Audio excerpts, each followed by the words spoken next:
Huyu unayemuona hapa ni mwenyekiti wa Ufunuo Kwaya. Umeona mchapakazi hasa, sio polepole, ni mchapakazi huyu.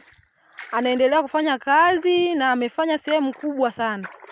Kwa kuna mawili matatu ambayo nitamuuliza kuhusu kazi anayoifanya.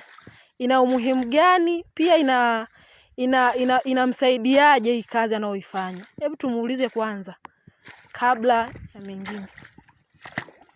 Kwa majina naitwa John Emmanuel, ni mwenyekiti wa kikundi hiki cha kwaya ya Ufunuo.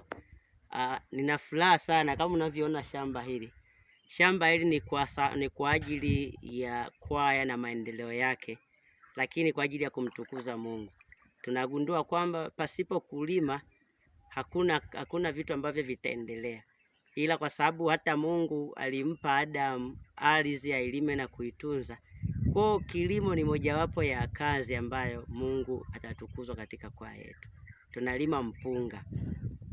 Tumeuona mpunga huo. Amina. Mpunga mzuri sana kwenye sahani. Sasa matokeo yake haya ndo hayo mnayoyaona. Ni kuloa na tope kama kawaida. Tunapambana ili tunapambana kama unavyoona. Tunapambana. Na Mungu atusaidie. Mungu atatusaidia. Amina. Amina.